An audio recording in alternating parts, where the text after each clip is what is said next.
Vamos hoje lá para o Velho Testamento, livro de Gênesis, uma história envolvendo o patriarca Abraão.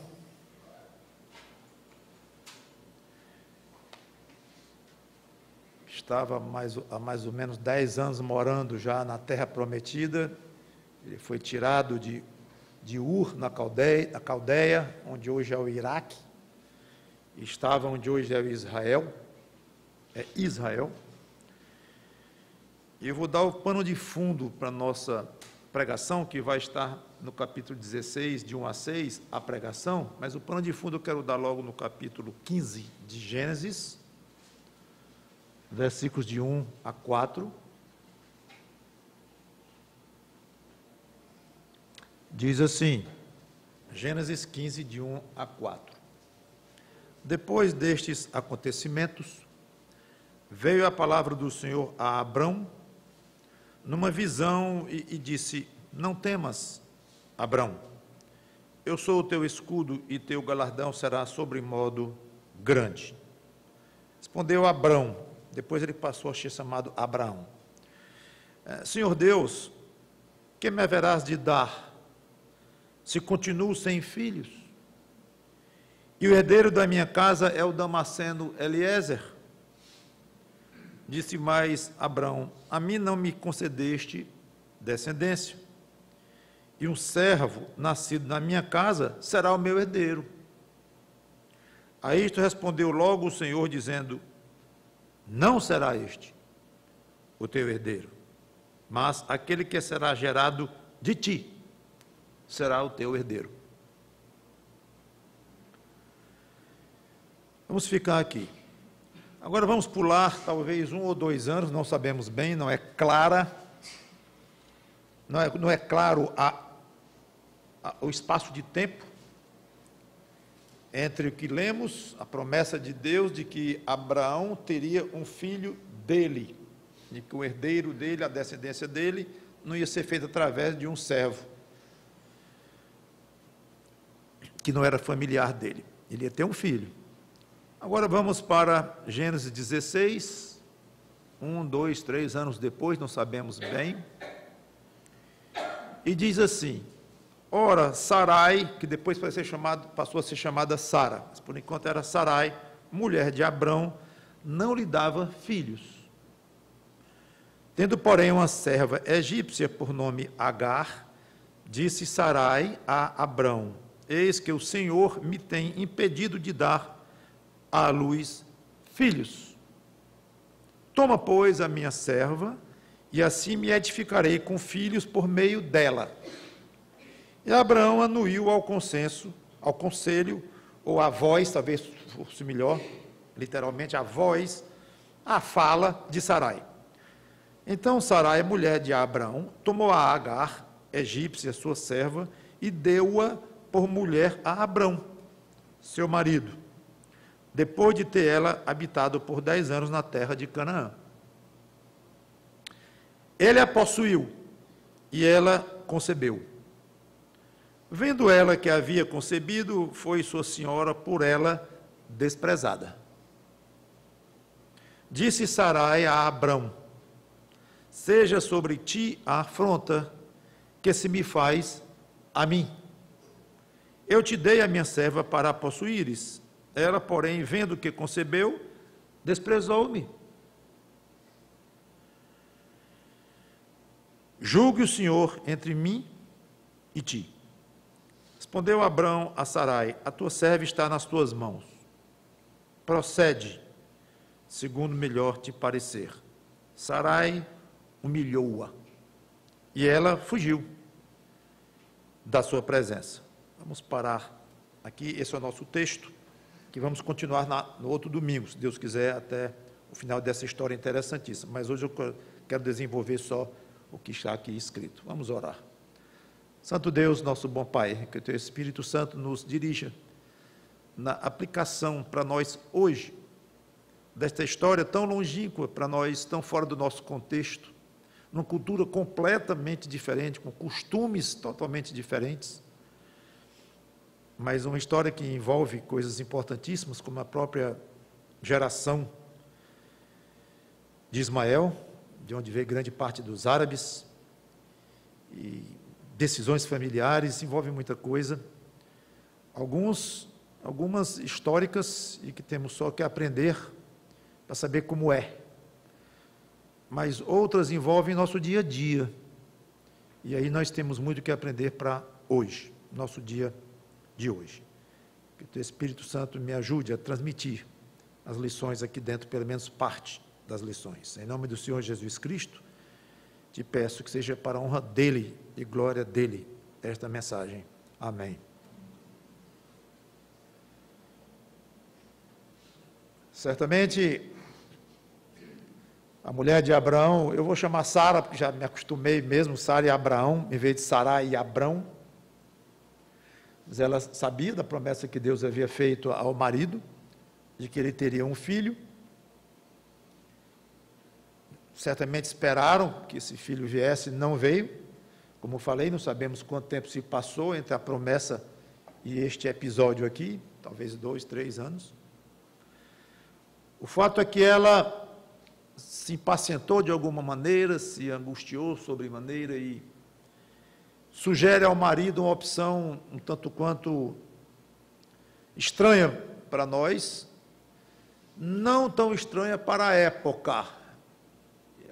Era admissível para pessoas daquela geração, daquele costume. Não estou falando de acordo com os planos de Deus. O plano de Deus sempre foi a monogamia, um casamento de um homem com a mulher. Está lá no livro de Gênesis, lá no comecinho: deixará o homem pai e mãe, se tornará a sua mulher, e serão os dois uma só carne. Os dois, não é os 3 ou os 4, mas os dois, uma só carne.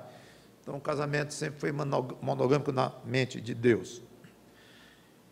Mas o fato é que era costume, pelo menos até certo ponto é que os historiadores comentam. Uma má ideia, com péssimos resultados, como nós vamos ver. Antes de qualquer coisa, eu quero fazer 2 observações sobre as palavras de Sara. Ela colocou aqui: o Senhor tem me impedido. Ela concebe um plano pessoal, não tinha nada a ver com a promessa de Deus para Abraão, não tinha nada a ver com nenhuma revelação de Deus sobre este assunto em particular. Tudo o que eles tinham de Deus era a promessa que Abraão ia ter um filho. Bom, só isso. Pressupunha-se que era um filho com a mulher dele, que era Sara. E no fim seria mesmo. Mas Deus não disse: até aqui, vai ser um filho seu. Daí ela concebeu um plano pessoal. Ela queria, porque queria de alguma forma ter filho, não tinha. Então eu vou ter um filho do meu marido, através da minha serva, que é como se fosse minha. Lembre-se, na época, serva era considerado propriedade. Então alguma coisa que era propriedade de Agar seria propriedade da Sara. A outra nem tinha direito. Então era um plano pessoal que satisfazia algumas necessidades, alguns desejos de Sara, mas era dela. Esse ponto é importante nós entendermos. Era dela o plano. Aí a primeira frase que ela diz para o marido, contando do plano dela: o Senhor tem me impedido de ter filhos. Então ela já envolve o nome de Deus no plano dela. Ela puxou Deus para dentro do seu plano. Não é que ela tenha culpado a Deus, não há aqui uma amargura revelada nesse sentido. E tem sentido, inclusive, ela dizer isto, porque Deus é soberano, e era teologicamente correto ela dizer: Deus tem me impedido de ter filhos. Qualquer mulher que não pode ter filho pode dizer isso. Então, tudo certo, vou dizer, tecnicamente certo. Mas ela usou o nome de Deus para justificar uma iniciativa puramente pessoal e bastante questionável, mesmo que a cultura poderia permitir na época e tal, mas era questionável. Tanto é que nós vamos ver o resultado. Nós temos mania de colocar o nome de Deus nas nossas justificativas, nos nossos planos, nos nossos projetos. Muito comum nós ouvirmos algo do tipo, Deus me disse isso. Não falando de uma maneira como pessoas que creem em revelações diretas de Deus e tudo, que nós não cremos, mas quando falam assim, não significa que viram a Deus ou ouviram uma voz audível, não, mas é uma maneira de expressar que a pessoa, aquele crente, sentiu como se fosse orientação de Deus, agir daquela forma. Mas, pastor, nós não somos mesmo orientados por Deus, não somos filhos de Deus, não somos guiados pelo Espírito Santo. Somos. Não é bíblico? É. Então, qual é o mal de eu dizer, o Senhor me disse isto, o Senhor mandou eu fazer aquilo? Qual é o mal? Muito simples. É que pode lhe trazer um vexame, porque o Senhor pode não ter lhe dito aquilo. Você não tem maneiras de saber se ele de fato disse, porque uma coisa que muitos não percebem é a importância desta afirmação. O Senhor me disse isso. Gente, se tiver um erro na Bíblia inteirinha, jogue fora. Não vale nada. Nada é igual a um jornal de um mês atrás. Não vale coisa nenhuma. Um erro. Um que a Bíblia contenha.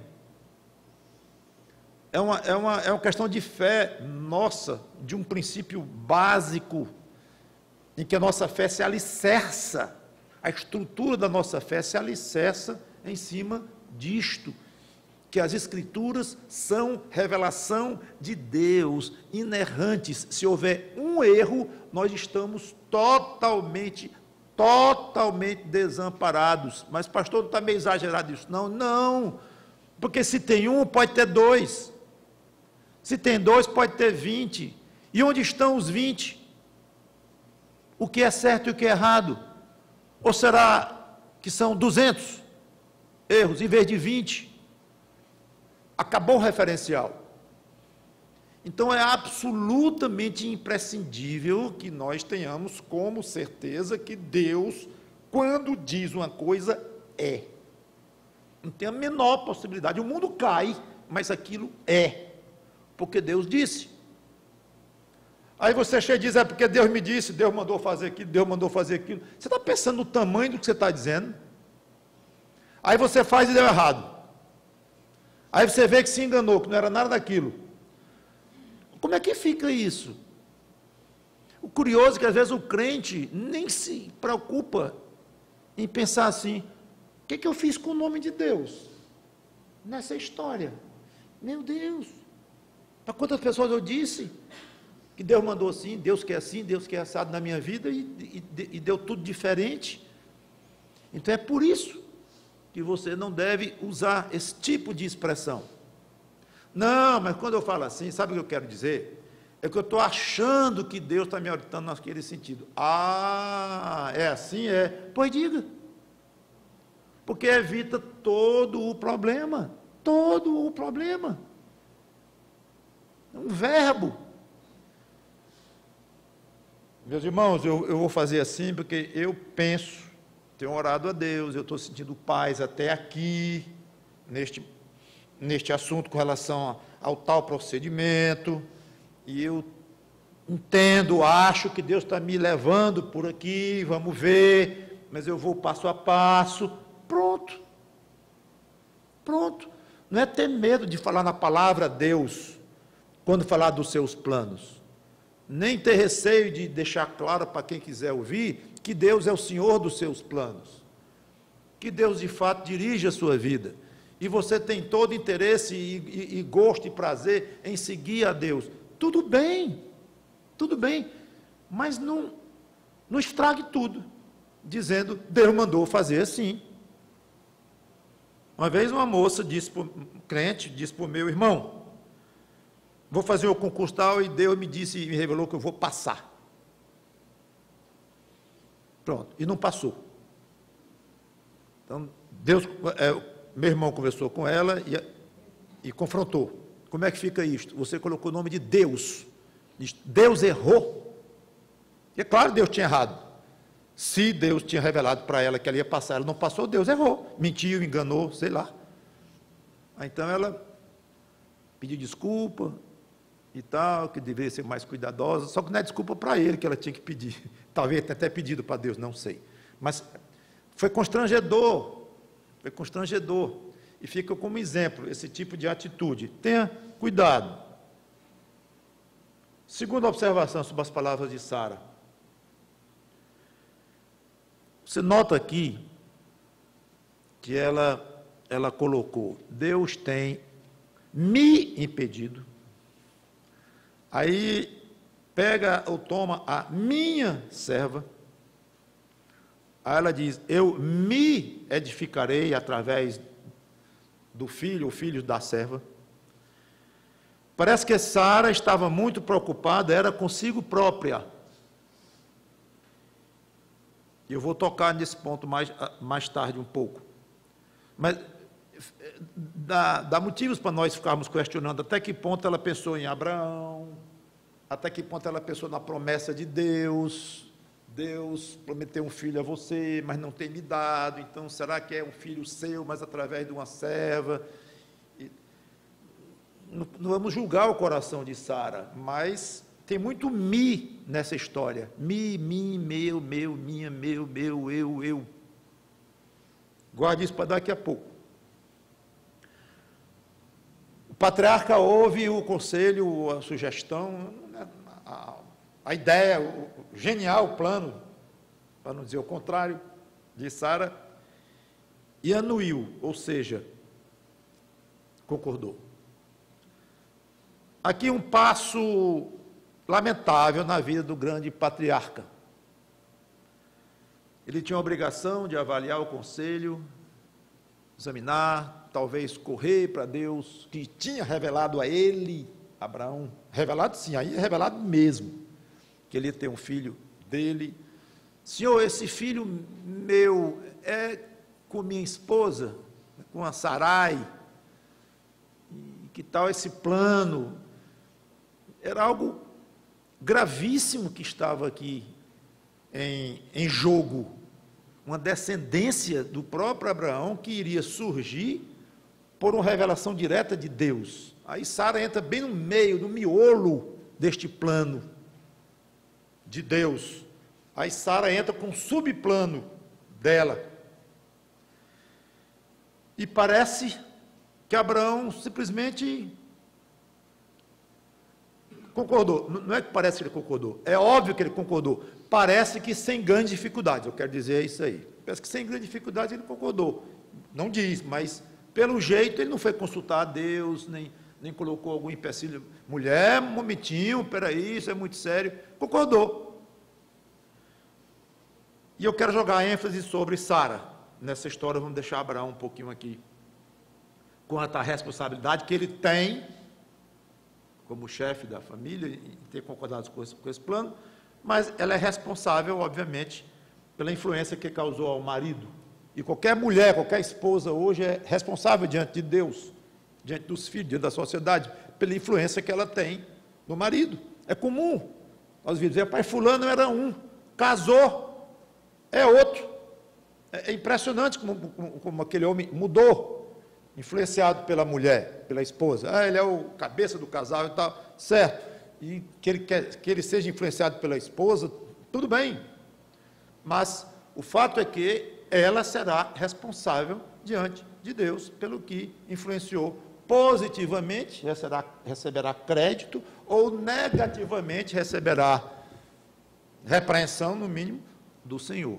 Mas o fato é que é responsável? É.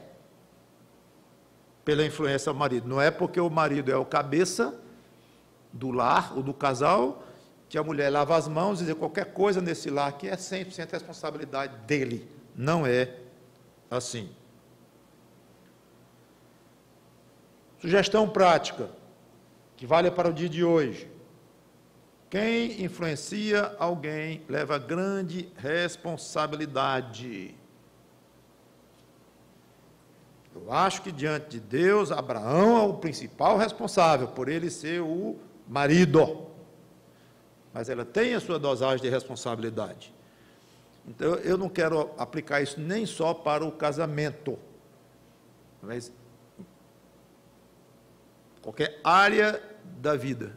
Cuidado com conselhos, especialmente para alguém que lhe ouve bastante, alguém que diz, o que você disser eu vou fazer, o mesmo que não diga, é evidenciado isto.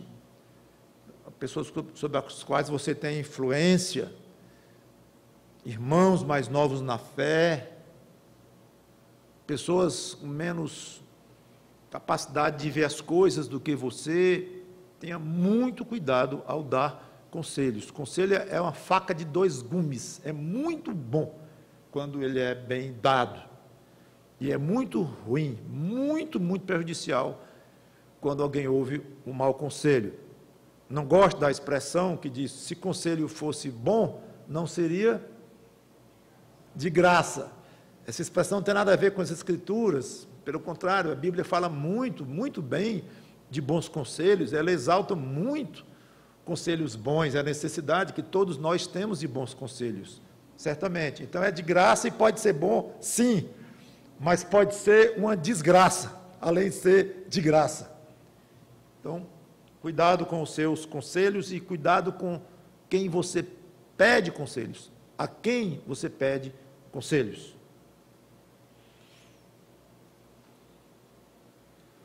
O plano foi adiante, e Agar ficou grávida de Abraão, marido de Sara. Primeiro resultado negativo, nós vamos ver 3.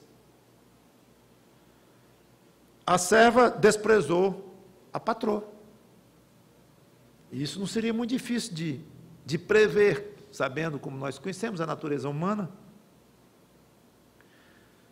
Essa mesma hostilidade haveria bem cedo entre o filho de Agar, Ismael, e o filho da própria Sara, que ela teria 13 anos depois, algo assim, quando teria o seu próprio filho do seu marido, que esse seria o herdeiro da promessa que Deus tinha feito a Abraão, antes desse episódio.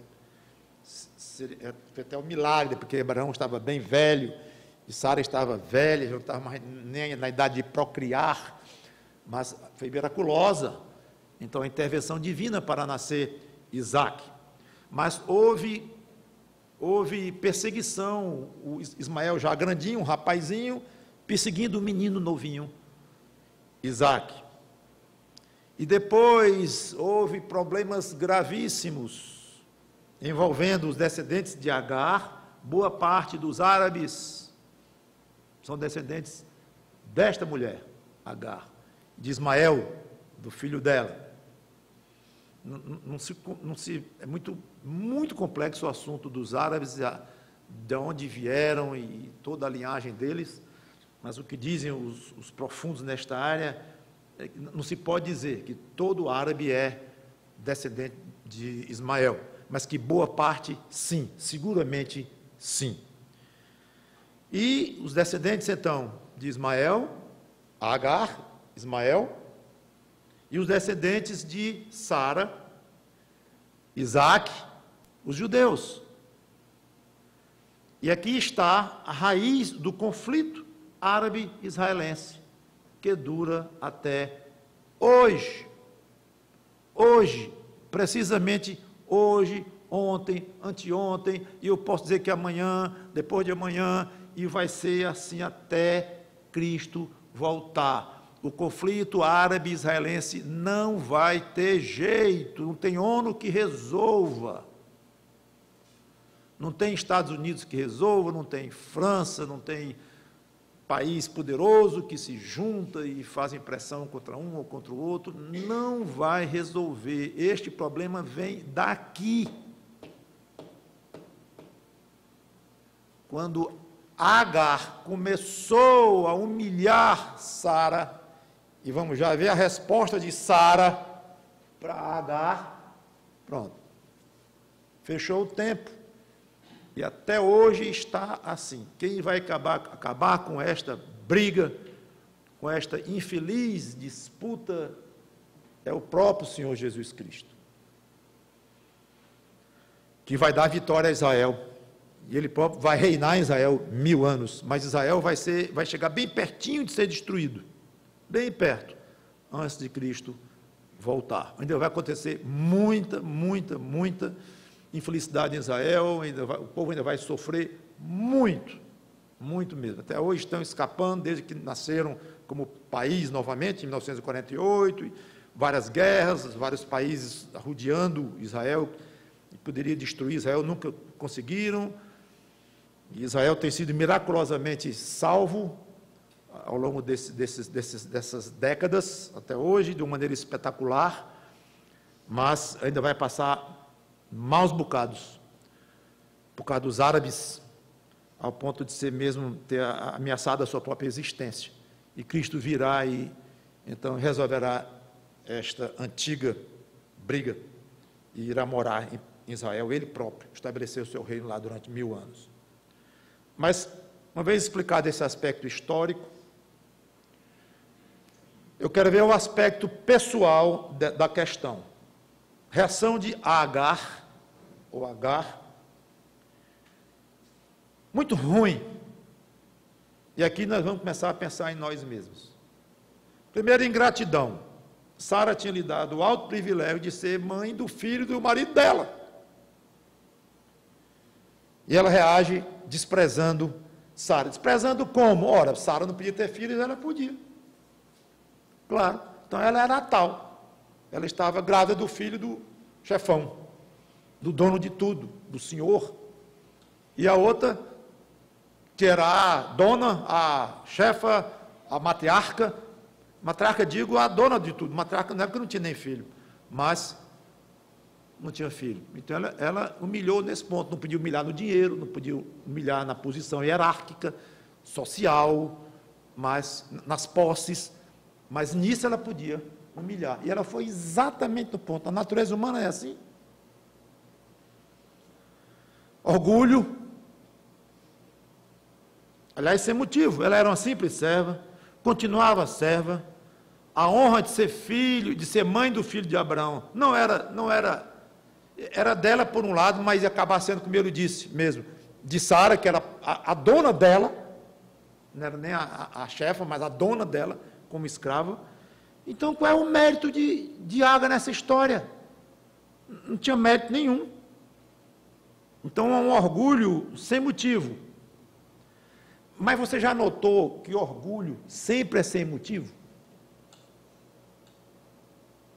O seu orgulho é sem motivo. O meu orgulho é sem motivo. Orgulho sempre é sem motivo. Orgulho.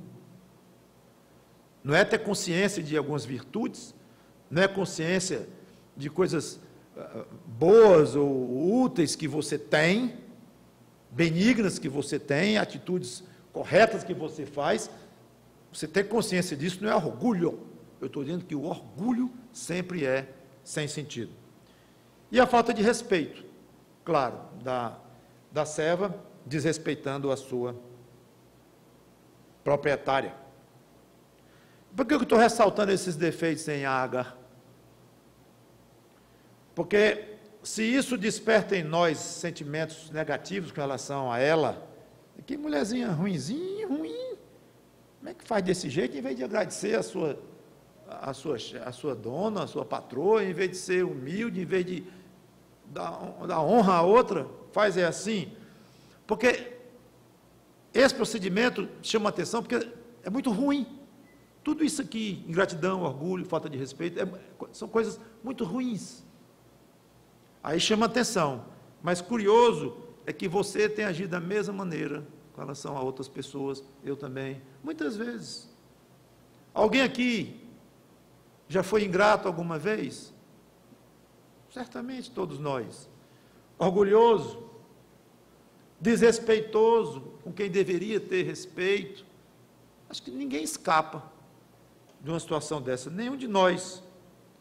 Então é bom lembrar sempre que esses exemplos tipo Agar estão aí, não é para nós apontarmos o dedo e dispararmos nossos canhões de crítica contra ela e puramente contra outros personagens bíblicos que agiram de uma maneira muito ruim.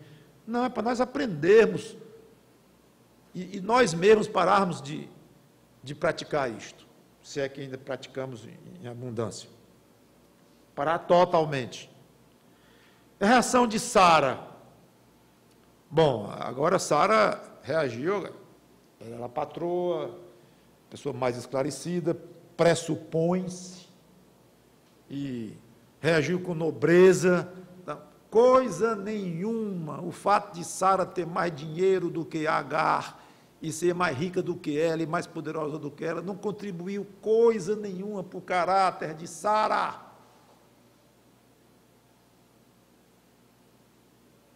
Reagiu ruim também, pelo menos aqui. Foi dura e injusta com o próprio marido. Aqui no versículo 5. Seja sobre ti a afronta que se fez a mim. Eu te dei a minha serva para possuíres, ela, porém, vendo que concebeu, desprezou-me. Julga o Senhor, lá vem o Senhor de novo, entre mim e ti. Então, ela foi a causadora de tudo. Então ela aponta para Abraão como se Abraão fosse o responsável por aquele problema, por aquele sofrimento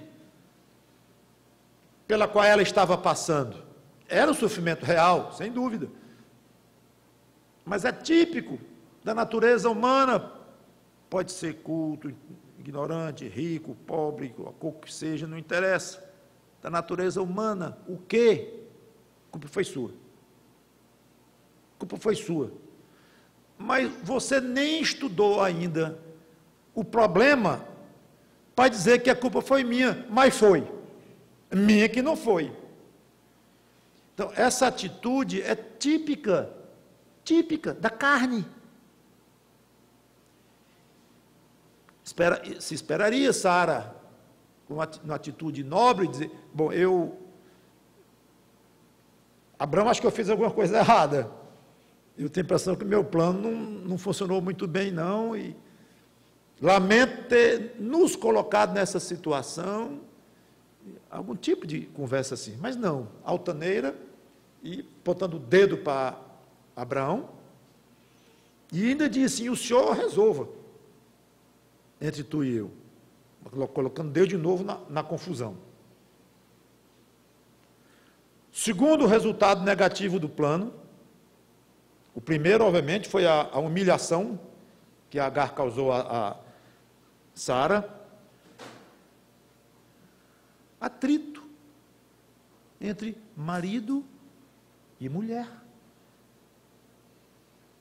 Diálogo tenso, situação complicadíssima em que Abraão se meteu. O filho era dele, era louco pelo filho dele também, inclusive ele intercedeu posteriormente pelo filho dele, Ismael, quando soube que o descendente dele ia ser Isaac mesmo, mas não deixa de olhar para o outro, não, Senhor. Era filho dele, louco pelo filho dele. Se veio de Agar ou veio de Sara, era filho dele. Então, quando ele viu, era pai. Ia ser pai. Nesse ponto, ela estava grávida apenas. Mas ele já, obviamente, vendo seu filho em andamento.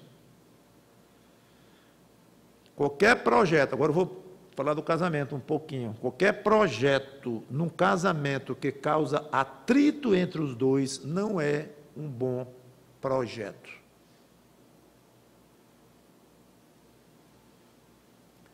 Um projeto pode causar opiniões diferentes, pode gerar conversas, muitas conversas.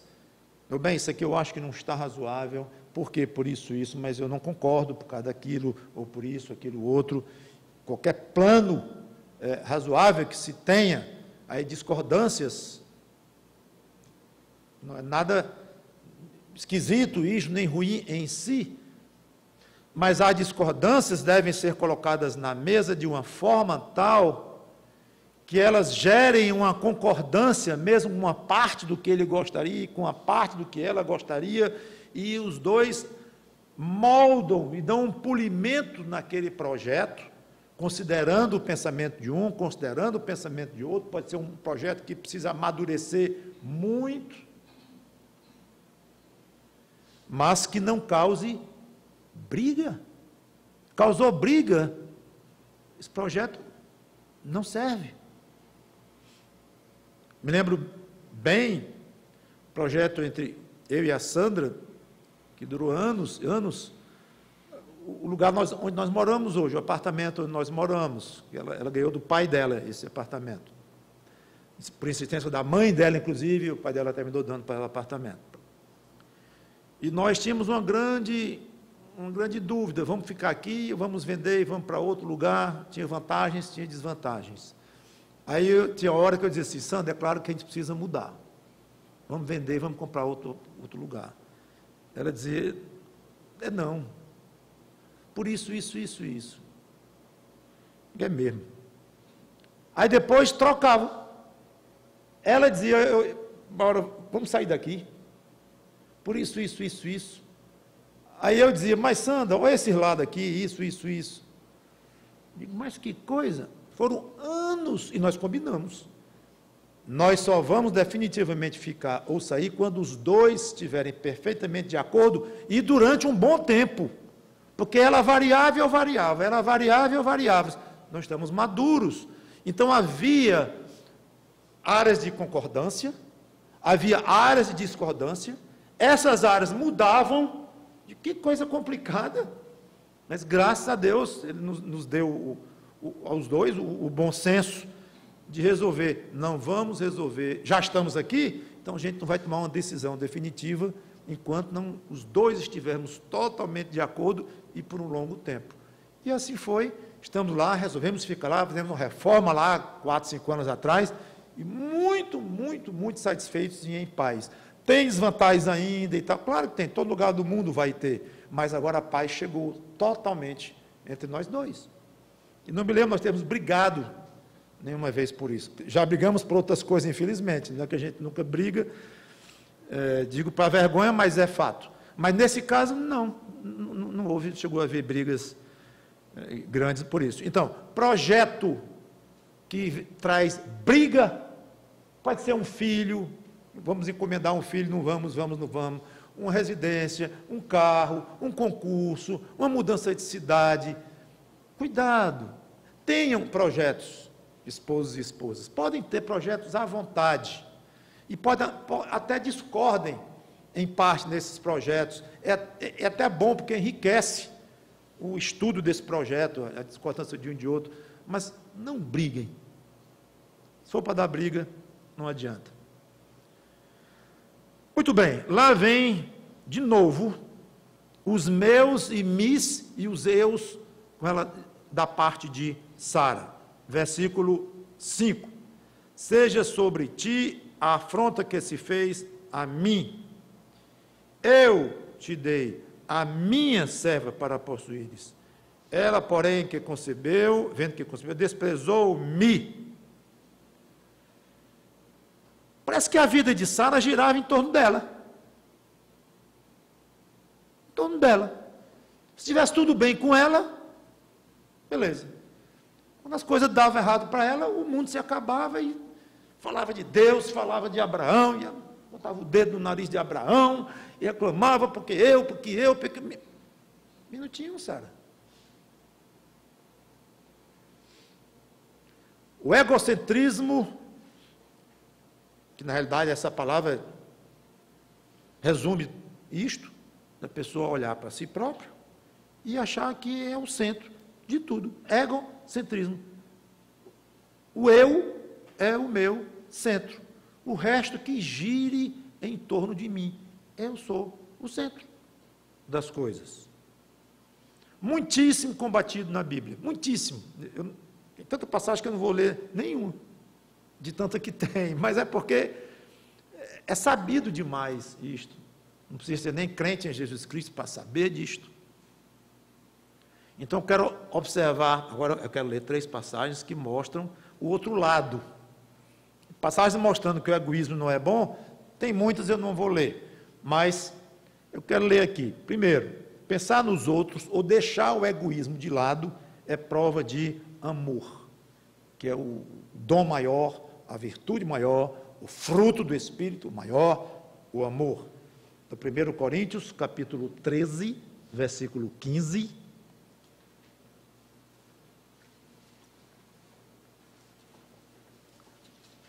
Diz, essa passagem descreve belíssimamente o amor. Eu falei versículo 15, não, versículo 5. 1 Coríntios 13 e 5. O amor não se conduz, aqui não tem a palavra amor, mas está no versículo 4, está no meio da descrição. Não se conduz inconvenientemente, não procura os seus interesses. Não se exaspera, não se ressente do mal. Esse não se ressente do mal está muito próximo à ideia de não procura os seus interesses. Então, alguém fez um mal contra você. Ai, o mundo agora se acabou. Por quê? Porque o fulano disse que meu penteado ficou feio. Como é que pode ter uma ousadia dessa? Uma coisa que diz de você, pequenininho, o mundo se acaba. É egocentrismo puro. E se alguém fez uma coisa realmente ruim com você, o amor passa por cima disso. Fazer o quê? E não busca o próprio interesse, está aqui com todas as letras. Mais algumas páginas atrás, 1 Coríntios capítulo 10, versículo 24, naquela passagem que fala que é sobre o comportamento com relação à carne sacrificada a ídolos da época, era um problema da época, em que uns não comiam porque se chocavam, o crente mais forte dizia, não tem problema nenhum, eu vou comer, porque ídolo não é nada, então não estou nem aí para quem se choca com isso. Paulo, não estou nem aí não, você vai respeitar o irmão que se choca. Você pode comer carne sacrificada a ídolo e não se chocar, e nem mesmo tropeçar na fé, tudo bem. Mas você vai respeitar o irmão que tropeça e que se choca. Então, egocentrismo, nem pensar. É o contrário, você vai abrir mão da sua liberdade cristã de comer o que quiser, incluindo carne sacrificada a ídolo, você vai abrir mão por causa do outro. É exatamente isso o assunto. 1 Coríntios 10, versículo 24, quando diz, ninguém busca o seu próprio interesse, sim o de outrem. Comer de tudo que se vende no mercado e tal. E continua a passagem aqui. Mas não vou ler porque não é o nosso assunto, mas estou explicando. Então, você vai buscar o interesse do outro, você pensa no outro, para não comer uma carne gostosa, e que para você não tem problema nenhum, mas para o outro tem. Então, se controle e faça isso pelo interesse do outro. Aí lá no final, no versículo 33, assim também como eu procuro em tudo ser agradável a todos, não buscando o meu próprio interesse, mas o de outros, para que sejam salvos. E Filipenses capítulo 2, versículos 3 e 4. Filipenses 2, 3 e 4. Nada façais por partidarismo ou vanglória, mas por humildade, considerando cada um os outros superiores a si mesmo. Aí vem a mesma ideia aqui. Não tenha cada um em vista o que é propriamente seu, ou seja, não seja egocêntrico ou egoísta, senão também cada qual o que é dos outros. Procure diminuir, meu irmão, minha irmã, em Cristo. Procure diminuir os seus eu, meu, minha, dos seus planos, do seu dia a dia, para avaliar as suas coisas. Como é que foi o seu dia? Péssimo. Péssimo. Eu tive dor de cabeça, arranhei o carro, e soube agora que o seguro venceu ontem, vou ter que pagar, então, um dia péssimo. Você não consegue dizer alguma coisa boa, primeiro com relação a você próprio, mas você não teve um colega no trabalho que foi agraciado com alguma coisa agradável, uma amiga que orou 10 anos por um filho, agora está grávida, e você se alegrou tremendamente com ela, e lá na igreja alguém se converteu, você soube que o fulano, que a gente ora muito tempo por ele, se converteu. Isso não conta, não. Para você avaliar o seu dia, uma maneira curiosa de você testar como é que está o seu egocentrismo, o medidor de egocentricidade é esta. É chegar e imaginar alguém lhe perguntando no fim do dia, como foi o seu dia? Se você responder muito em cima do que aconteceu com você, nota baixa na sua virtude cristã de pensar nos outros também, de ver os interesses dos outros também, além dos seus. Então fica aí a sugestão, já quero encerrar. Eu quero voltar então e falar do terceiro resultado negativo e encerrar. Vamos voltar. Sara chama Abraão, aí passa um carão grande a Abraão, que isso não é um absurdo, aconteceu com ela, porque ela está sendo humilhada, porque ela é isso, ela é aquilo. E Abraão, o que é que fez? Hora boa desse camarada diz assim, minutinho, minha mulherzinha querida, minutinho, vamos ver como é que isso começou, vamos ver de quem foi essa ideia. Vamos ver de quem foi a má ideia minha, Abraão, de concordar com isto. Reconheço, mas agora está feito. Espera aí, não é bem assim. Vou tomar algumas providências, tudo bem, mas não esqueça isso. Você errou aqui. A Agar, obviamente, está errada aqui. Está sendo ingrata com você, orgulhosa, certo? Mas eu vou resolver isso da melhor maneira que eu puder, ou da maneira menos ruim, porque a situação já estava embolada. O que Abraão faz, hein? Resolva. Abraão, não quer dirigir esse lar, não, Abraão? Isso não vai dar certo, Abraão. Lá em que o marido não dirige, não dá certo. Eu vou dizer de novo, lar em que o marido não é o cabeça e não dirige e não dá o tom, esse lar não está afinado biblicamente com os padrões de Deus, e esse lar vai ter muita coisa errada. Abraão, Sara não estava em menor condição de resolver esse problema. Já estava ferida, magoada, a ideia foi dela, mas ela não queria abrir mão, e, puxa, Deus resolve emitir essa questão, e obviamente, ela não estava mais isenta, até mesmo em termos emocionais, humilhada a outra grávida, e ela nunca conseguiu, estava péssimo. Aí deixar que esta mulher, que podia até ser uma mulher prudente na vida dela, no dia a dia, não estou dizendo que Sara não tinha virtude, que era uma mulher péssima, cheia de defeitos, não. Eu estou apontando de uma maneira muito exata para a nossa circunstância aqui, não estou arrasando com Sara, não. Mas vai ter circunstância em que eu não tenho condição nenhuma de tomar uma decisão. Você não vai ter, sua esposa não vai ter. Claro, debaixo de algum tipo de pressão, de uma mágoa, de uma dor muito grande. Então, vai lá, Abraão, eu não sei se ele estava confuso. É como, às vezes, o marido está confuso numa situação difícil, diz, resolve, meu bem. Resolve o que der, deu. Não quero nem saber. Essa está complicada para mim. E ainda acha que é um excelente esposo, tem mais essa. porque eu deixei que a minha mulher resolvesse, eu dei a ela a honra de tomar a atitude que ela quisesse tomar, mostrei o quanto eu confio nela. Ah, vai puxar um bocado de vantagens aí.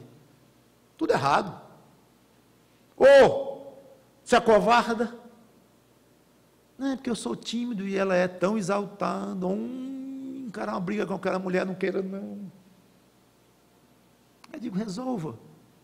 Isso é covardia. Irresponsabilidade diante de Deus. Porque casou. Porque casou. Se você é mulher e vai casar, saiba que, aos olhos de Deus, o seu marido vai ser o seu cabeça. E se você vai casar e é um homem, saiba que você vai ser o cabeça da sua mulher. Ela pode ser uma jararaca. Desculpe a expressão. Uma onça. Desculpe a outra. Não interessa. E você é um cordeirinho. E ela é uma leoparda. Não sei nem se tem um feminino de leopardo, é leoparda. Se não é, agora ficou. Não interessa. Você casou com esta figura. Então agora você vai ser o cabeça dela. Menos do que isso é irresponsabilidade diante de Deus. E diante dos seus filhos.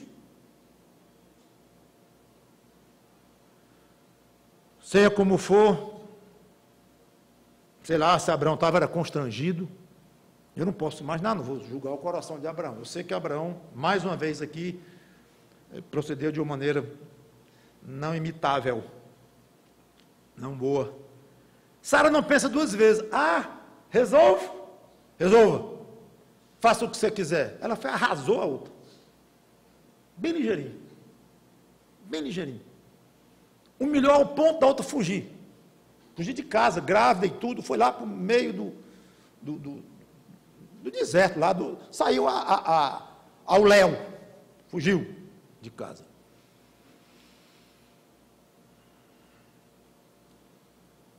Interessante que vemos mais uma vez a natureza humana ruim. Sara foi dura e injusta com o marido.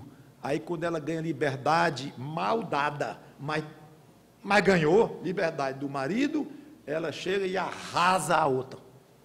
Não sei de que forma, não diz aqui, não sei, mas talvez foi uma forma que ela encontrou, dizer, eu vou colocar essa mulher fora daqui, eu não quero ver o rosto dessa mulher aqui, e humilhou, até a outra ir embora, não sei o quanto tempo demorou isso, a forma que aconteceu, mas aconteceu. A outra fugiu.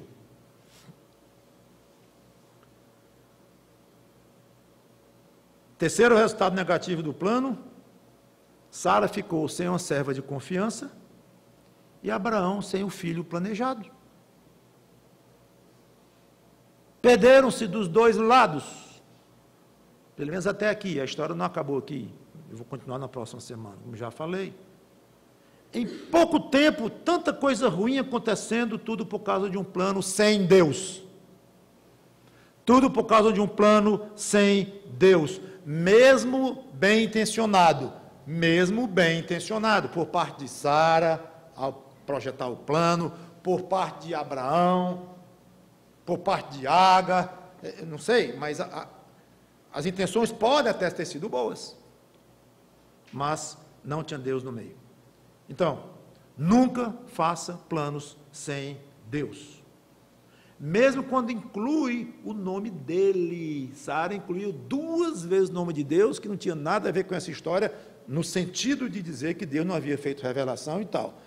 Não podemos dizer em situação nenhuma que Deus não tem nada a ver com a história. Deus tem a ver com tudo que acontece. Mas entendam a maneira como eu estou me expressando. Deus não tinha nada a ver com isso, ou seja, foi uma ideia de Sara, e ela envolvendo o nome de Deus, como eu já expliquei aqui no início. Então, mesmo colocando o nome de Deus, tenha muito cuidado ao fazer os planos sem Deus. Como saber? 2 atitudes. Primeiro, cuide de colocar corretamente o coração diante de Deus. Senhor, eu estou com esse projeto. Esse projeto não me interessa.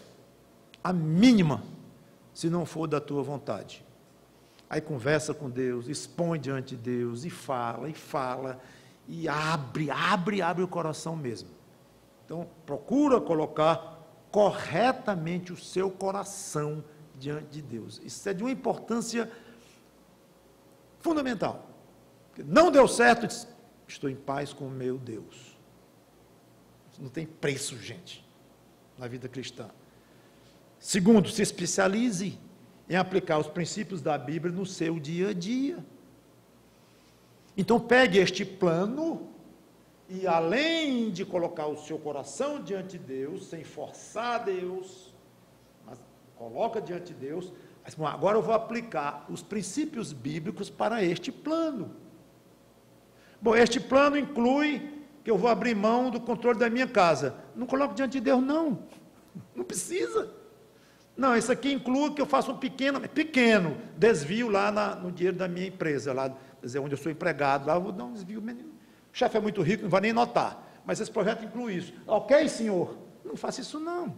Você não está colocando o coração diante de Deus. Então, coloque o coração diante de Deus e estude, se especialize em aplicar princípios bíblicos para as coisas de hoje, do seu dia a dia. Vamos ver. Esse meu plano fura algum princípio bíblico? Ele fere? Examine. Ele está de acordo com outros princípios bíblicos? Em vez de ferir, ao contrário, ele está de acordo. Então, examine, peça ajuda de pessoas ao redor, ore a Deus, mas aplique princípios bíblicos para o seu plano. Mesmo que hoje a Bíblia não fale em alguma coisa desse plano diretamente. O namoro. O assunto é um namoro, de um rapaz, de uma moça, um namoro. Aí ele vai para a Bíblia e não encontra nada sobre namoro. E não vai encontrar mesmo. Não tinha esse tipo ainda de relação, namoro, entre um rapaz e uma moça e tal. E agora? Mas princípios. Pega princípios e traz para o assunto do namoro. Traz para o assunto de internet, que não tinha na época. Traz para o assunto que você quiser. E assim os seus planos poderão ser muito gostosos, modificados alguns, outros abandonados, não importa, mas são planos que vão andando junto, entre você e Deus, ali, muito gostosamente. Próximo domingo eu continuo, e eu quero encerrar lembrando a um amigo, amiga, que porventura ouça essa mensagem, ou está ouvindo, já ouviu, é que eu não falei aqui diretamente de Cristo, da salvação em Cristo, e falei muito para os crentes, no caso de aplicação de princípios bíblicos, de virtudes, não egoísmo e humildade e tal. Mas deixe-me dizer uma coisa bem rapidamente. Essa pregação tem tudo a ver com você, porque falou no egoísmo. Talvez o motivo número 1, que vai lhe impedir de receber Cristo como seu Salvador, seja exatamente o egoísmo, o egocentrismo. Não quero ninguém reinando na minha vida. Na minha vida, mando eu. Isto é o egocentrismo em estado puro, ao ponto da pessoa rejeitar o próprio Senhor Jesus Cristo, que quer ser o centro, nem quer lhe dar a honra de se dispor a ser o centro da sua vida. Então pense nisso. Egocentrismo pode terminar lhe enviando para o inferno. Se você não baixar esta cabeça, não quebrar este orgulho e não chegar aos pés de Cristo e dizer: Senhor, o centro da minha vida não sou mais eu, és tu. Faça isto o mais rápido possível. Vamos orar. Obrigado, Senhor Deus, pela tua misericórdia em nos assistir. E aplica nos nossos corações, nas nossas vidas, o que foi dito aqui. Para a honra do Senhor Jesus Cristo, como eu te pedi no início. Para a tua própria honra e para a glória do Espírito Santo. Em nome de Cristo que eu te peço e te agradeço. Amém.